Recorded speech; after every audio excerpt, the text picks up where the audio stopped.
Junior पहलवान सागर धनखड़ मामले में गिरफ्तार ओलंपियन सुशील कुमार और उसके साथी दिल्ली पुलिस की रिमांड पर है। दिल्ली पुलिस की क्राइम ब्रांच की टीम लगातार सुशील कुमार के अलावा उसके साथियों के साथ पूछताछ कर रही है और उनके बयानों को क्रॉस चेक कर रही है। ओलंपियन सुशील कुमार पर लगे हत्या के आरोप की सच्चाई क्या है? मीडिया रिपोर्ट्स की माने तो पता चला कि 4 मई की रात छत्रसाल स्टेडियम में पहलवान सागर धनखड़ की मौत हुई थी। वो कोई आवेश में आकर की हुई लड़ाई नहीं थी, बल्कि बदले की भावना से हुई थी। दरअसल वारदात वाले दिन कुख्यात गैंगस्टर काला जठेड़ी के भांजे सोनू, रविंद्र और अन्य का दिल्ली के मॉडल टाउन वाले फ्लैट को लेकर सुशील पहलवान से झगड़ा हो गया था। उन लोगों ने सुशील पर हावी होकर उसकी शर्ट का कॉलर फाड़ दिया था। इतना ही नहीं, उसे देख लेने की धमकी देते हुए दौड़ा भी दिया था। झगड़े के बाद सुशील को अपनी बेइज्जती नागवार गुजरी।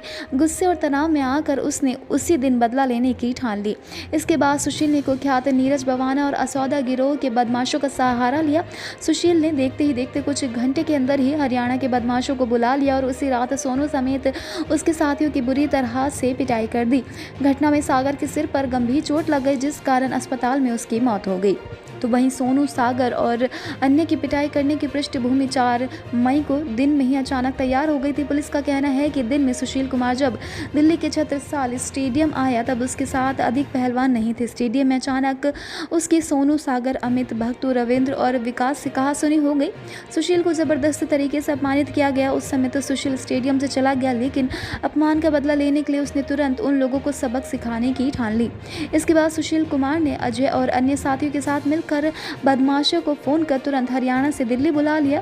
पहले किसी अन्य जगह पर सभी जमा हुए। वहां कई लोगों ने शराब पी और खाना खाया। इसके बाद 5 से 6 कारों में सवार होकर वो लोग देर रात 12 बजे शालीमार बाग में रविंद्र के घर पहुंचे। रविंद्र उस समय अपने घर के नीचे एक दुकान के सामने खड़ा होकर आइसक्रीम खा रहा था। रविंद्र और उसके साथी विकास को उन लोगों ने अपनी कार में बैठाकर अगवा कर लिया। इसके बाद सभी मॉडल टाउन स्थित सोनू के फ्लैट पर पहुंचे।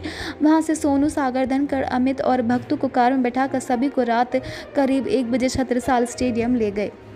छत्रसाल स्टेडियम के पार्किंग एरिया में सभी 6 पहलवानों को घेर कर सुशील और उसके साथी आए। बदमाशों में लाठी, डंडे, हॉकी स्टिक आदि से बुरी तरह पिटाई करनी शुरू कर दी। इसके बाद घायल सागर धनखड़ को बाबू जगजीवन राम अस्पताल ले जाया गया। इसके बाद उसे एम्स ट्रॉमा सेंटर शिफ्ट कर दिया गया, जहां सुबह उसकी मौत हो गई।